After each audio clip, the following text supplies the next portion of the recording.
Pois bem, na página 40 diz assim, abre aspas, não é? Suponhamos que a Primeira Guerra tivesse sido apenas uma perturbação temporária, apesar de catastrófica. Numa economia e civilização, fora isso, estáveis? A economia, então, teria voltado a alguma coisa parecida com o normal após os detritos da guerra, as consequências da guerra, da Primeira Guerra.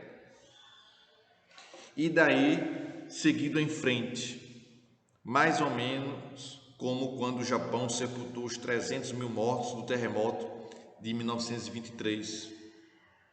Limpou as ruínas que deixaram 2 a 3 milhões de desabrigados e reconstruiu a cidade como era antes, porém um pouco mais à prova de terremotos. Como teria sido o mundo entre guerras nessas circunstâncias? O mundo entre guerras nessas circunstâncias, como seria? Não sabemos, de forma nenhuma. E não há sentido em especular, quer dizer, não é isso, é aquilo, é isso, é aquilo, sobre o que não aconteceu e quase certamente não poderia ter acontecido. Mas a pergunta não é inútil. Por quê? Porque nos ajuda a captar, a entender o profundo efeito na história do século XX, do colapso econômico entre as guerras. Sem ele, entre as guerras, sem ele, com certeza não teria havido Hitler. Quase certamente não teria havido Roosevelt. E é muito improvável que o sistema soviético tivesse sido encarado como um sério rival econômico e uma alternativa possível ao capitalismo mundial. As consequências da crise econômica no mundo não europeu ou não ocidental, foram patentemente impressionantes, foram flagrantes, por impressionar tanto, não é? Em resumo, em suma, o mundo da segunda metade do século XX é incompreensível se não entendermos o impacto do colapso econômico. Só vamos entender, segundo ele aqui, ele terminou aqui, o colapso econômico, segundo Eric Hobsbawm, só vamos entender o mundo a partir da segunda metade do século XX se entender o caos econômico. E para entender as dificuldades econômicas e o caos econômico, nós temos que mergulhar, nós temos que entender essa crise de 29. Sem dúvida nenhuma, tá bom? Vamos lá. Ainda na página 40, tem assim, presta atenção aí no serviço, viu? Muito bem. A crise de 29, a Grande Depressão, a crise de 29 teve repercussão mundial e ficou conhecida como a Grande Depressão.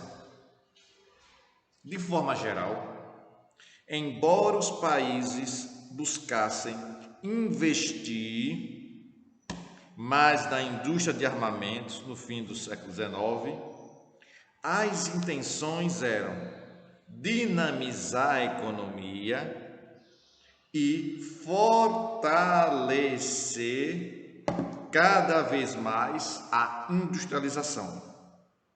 Associada a isso, a crise de superprodução dos Estados Unidos. Olha aqui, que eu falei, né?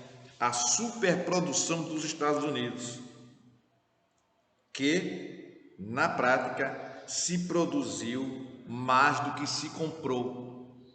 Produção em grande escala gigantesca, sem ninguém para comprar esses produtos. Então, vocês têm que ter isso em mente.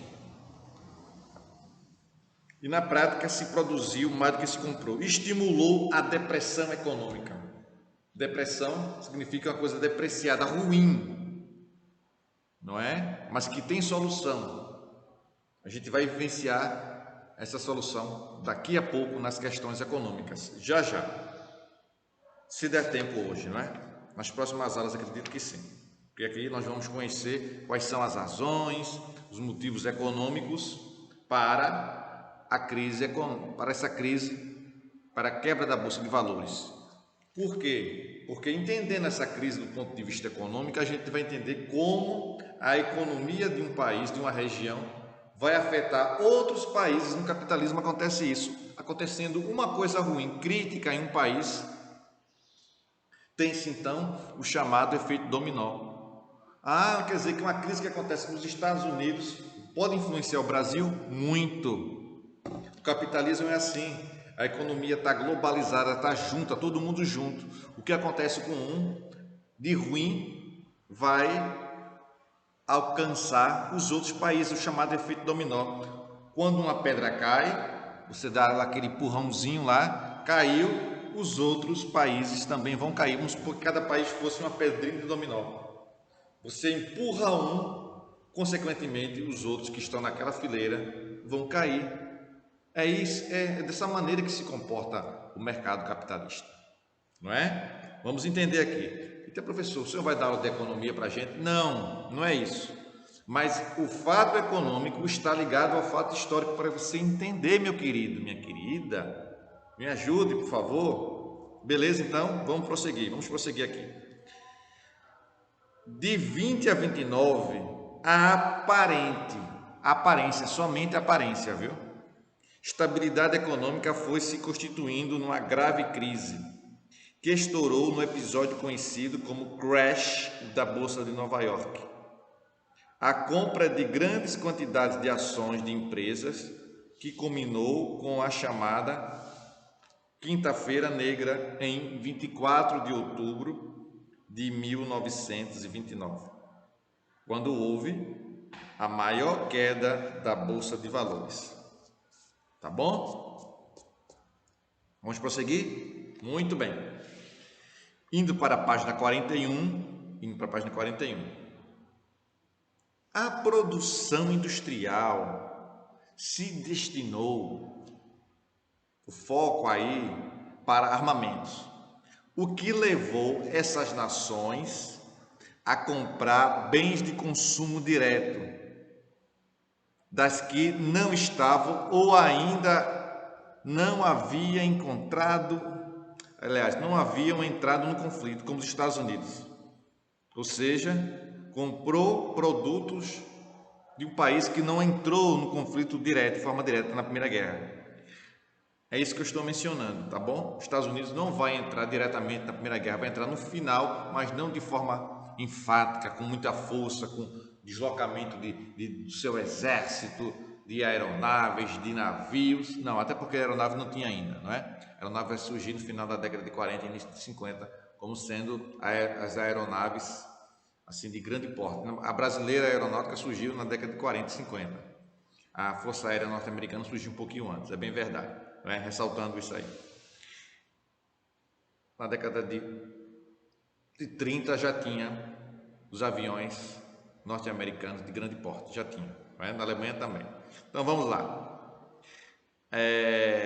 Além disso, tiveram de fazer empréstimos para permanecer no conflito. O conflito mundial, um conflito de guerra, ele é muito custoso, ou seja, tem um custo muito alto para gastar muito dinheiro para manter um exército num conflito. Gasto com roupa, sapato, comida, salário, equipamentos, tudo isso o exército precisa. Isso representa um gasto. E os países envolvidos na Primeira Guerra não tinham essas condições, tiveram que recorrer a um empréstimo, tá bom? Vamos prosseguir aí? Vamos lá. As matérias-primas das colônias foram ainda mais exploradas e a mão de obra era retirada das indústrias e dos campos para servir as trincheiras da guerra. A crise econômica vivida pela maioria das nações após a Grande Guerra é considerada por muitos historiadores como um dos motivos da Grande Depressão. Mas também, prosseguindo aí, página 41, se levantam outros fatores que tiveram seu grau de importância nesse processo. Foram eles. Primeiro quadrinho aí, presta atenção aí, minha gente. Atenção aí. Isso, muito bem. O crescimento econômico e a subsequente crise dos Estados Unidos é um fator bastante considerado por muitos pesquisadores. Os Estados Unidos entraram na Grande Guerra apenas no final do conflito, o que fez com que não sentissem os efeitos da guerra. Como a maioria das nações europeias estava em guerra, suas indústrias praticamente paralisaram ou voltaram sua produção para a fabricação de armamentos.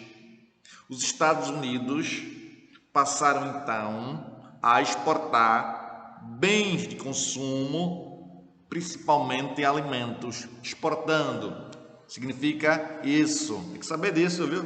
Vender produtos, vender alimentos. Nos anos posteriores, após, e enquanto a economia europeia não se recuperava, os Estados Unidos enriqueceram e se fortaleceram bastante, tornando-se uma potência mundial. Aqui, a Primeira Guerra vai favorecer a que possamos chamar isso, os Estados Unidos, de potência mundial. Houve crescimento de consumo, expansão do crédito, ou seja, você poderia ir a uma instituição bancária e receber empréstimos. Mas aos poucos a economia na Europa se estabilizou. A indústria europeia voltou a crescer e diminuiu o consumo dos produtos americanos. Por isso, os Estados Unidos sofreram com a diminuição de produção, a queda do lucro e o desemprego. Diminuição da produção, queda do lucro e desemprego. Assim começou uma recessão na economia dos Estados Unidos, que se agravou com a quebra da Bolsa de Valores de Nova York.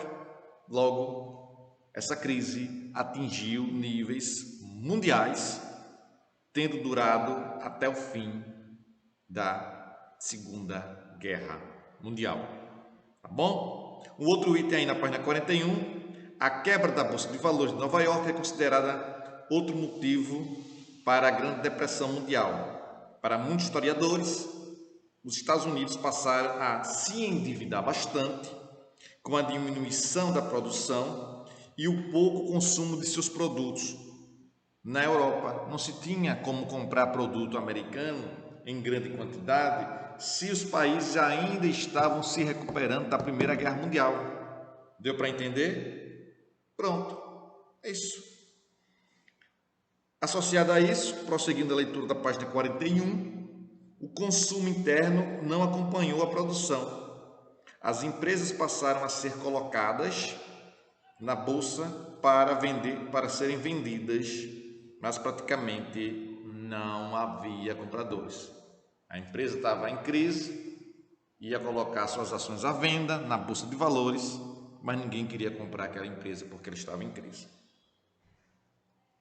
Mas praticamente não havia compradores. Assim, a economia americana entrou em seríssimas dificuldades. Outro item aí na página 41, a política de reserva monetária, realizada principalmente pelos Estados Unidos após a Grande Guerra, é considerada outro fator relevante.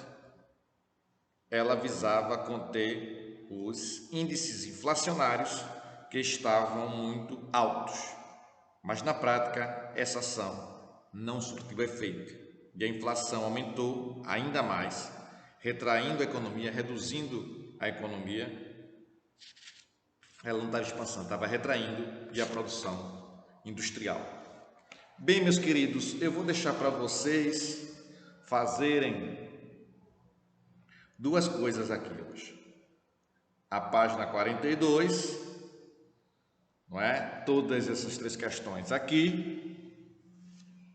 da página 42, e solicito também, vou colocar todas essas situações no aplicativo, solicitar que os alunos façam uma pesquisa sobre a crise econômica do ano entre 2008 e 2009 nos Estados Unidos, tá certo? Aí você faz no caderninho, põe essa pesquisa no caderninho e posta para mim no aplicativozinho. Aí eu vou querer 20 linhas da pesquisazinha, tá bom? Forte abraço para vocês, se cuidem. E na próxima aula a gente vai mergulhar um pouquinho nesse crash da Bolsa de Valores e quais são as medidas que o governo norte-americano vai fazer para que o país consiga sair desse atoleiro econômico em que se encontra a partir de 29, tá bom? Um forte abraço a todos, se cuidem. Tchau para vocês, pessoal. Tchau e até a próxima. Tchau.